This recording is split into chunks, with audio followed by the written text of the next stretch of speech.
और अब रुख करते हैं सरगुजा की ओर। जिले में स्कूली बच्चों को पौष्टिक आहार देने की योजना तो बनाई गई, मगर इसके लिए शिक्षक बच्चों की पढ़ाई छोड़ चना लेने घंटों लाइन में खड़े रहते हैं। ये बड़ी अजीबोगरीब स्थिति भी है। कैसे शिक्षक कतारबद्ध होकर परेशान हो रहे हैं, तस्वीरों में दिखाते हैं एक खास रिपोर्ट में।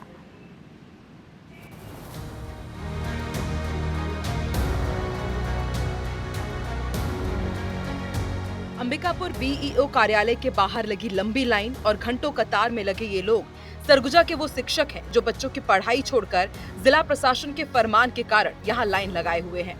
दरअसल सरगुजा कलेक्टर ने स्कूली बच्चों को पौष्टिक आहार उपलब्ध कराने प्राथमिक स्कूल के बच्चों को चना देने की योजना शुरू की है, जिसको लागू 1 अगस्त से किया जाना है। ये मंशा बेहद नेक हो सकती है, मगर इसके लिए जो शिक्षा विभाग ने तरीका अपनाया वो बिल्कुल भी नेक नजर नहीं आता, क्योंकि इसके लिए अंबिकापुर बीईओ कार्यालय में ब्लॉक के सभी स्कूलों के एक शिक्षक को 31 जुलाई को स्कूल में बुलवाया और यहाँ स्कूल में दर्ज संख्या के अनुसार चना तौल कर देने लगे। घंटों खड़े रहने के कारण एक महिला शिक्षक तो बेहोश होकर गिर भी गई। कांग्रेस ने भी प्रशासन की इस व्यवस्था को शिक्षकों का अपमान बताया है। बीओ ऑफिस आई हूँ चना लेने के लिए, जो 1 अगस्त से वितरण करना है बच्चों को। बस सूचना मिली थी कि बीओ कार्यालय में चना लेने आना है 11 बजे से।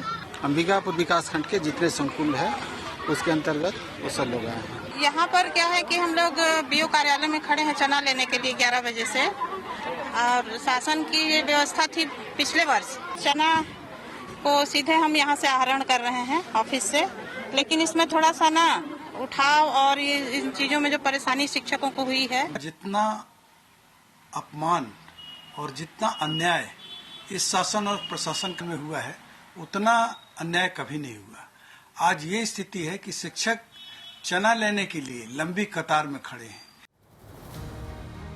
स्कूलों में चना देने की योजना 1 अगस्त से लागू होनी है। ऐसे में चना बीईओ कार्यालय में 4 दिन पूर्व ही पहुंच गया है, मगर बीईओ साहब ने चना संकुलों तक पहुंचाने की बजाय शिक्षकों को उनके दफ्तर बुलवाना ज्यादा मुनासिब समझा। तभी तो शिक्षक घंटों बीईओ कार्यालय के बाहर लाइन लगाकर खड़े रहे। इसमें काफी संख्या महिला शिक्षकों की भी थी। इधर जब आईबीसी 24 ने इसे लेकर डीईओ से सवाल किया तो अपने मातहतों की गलती स्वीकार की और कहा कि चना संकुलों तक पहुंचाया जाएगा और वहां से कोशिश होगी कि स्कूलों तक भी चना पहुंचे। डीईओ ने ये भी कहा कि शिक्षकों को आगे किसी तरह की परेशानी ना हो, इसके लिए निर्देशित भी किया गया है।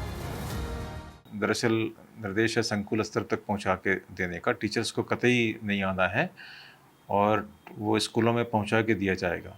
ये मैं इसको अभी आपके सामने ही बीओ को निर्देशित किया मैंने और संबंधित को निर्देशित किया, और कभी भी ये जल्दीबाजी में जबकि कल प्रदान करना है तो इसने अपनी नासमझी से ऐसा किया होगा। ये कतई ऐसा नहीं होना है। इसको संकुल स्तर तक पहुंचाना है और वहाँ से स्कूलों को वितरित किया जाना है। बहरहाल प्राथमिक स्कूलों में पहले ही 2 शिक्षकों का सेटअप लागू कर दिया गया है। इस पर भी यदि एक शिक्षक चना लेने में व्यस्त हो जाएगा तो भला शिक्षा का स्तर क्या होगा? और सबसे बड़ा सवाल कि शिक्षकों को पढ़ाई छुड़वाकर चना ढुलवाना कितना सही है। अभिषेक सोनी, आईबीसी 24, सरगुजा।